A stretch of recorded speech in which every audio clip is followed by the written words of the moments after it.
பெர்சன்டேஜ்லேருந்து ஒரு சம் பார்ப்போம்.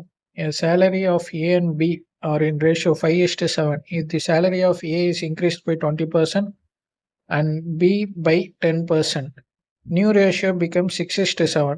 The original salary of A. If total salary of A, B after increment is 78,000.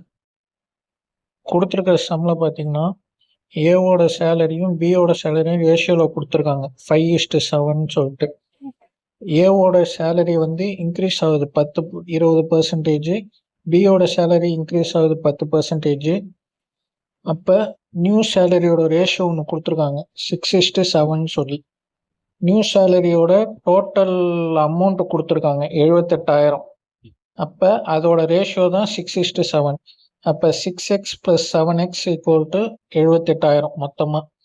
அப்போ 13x = 78,000. X single part கிடைக்கணும்னா 13 அடித்தோன்னா 6,000 வரும். 6,000ன்றது single part.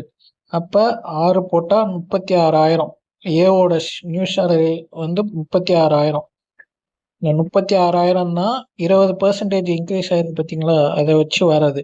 அப்போ 120% வந்து 36,000னா 100% என்ன கண்டுபிடிச்சா ஜஸ்ட் கிராஸ் மல்டிப்ளை பண்ணும். அப்போ x × 120 = 36,000 × 100 அடித்தோன்னா 3 டைம்ஸு ஒரு 0 கேன்சல் 30,000 தான் இது கரெக்ட் ஆன்சர்.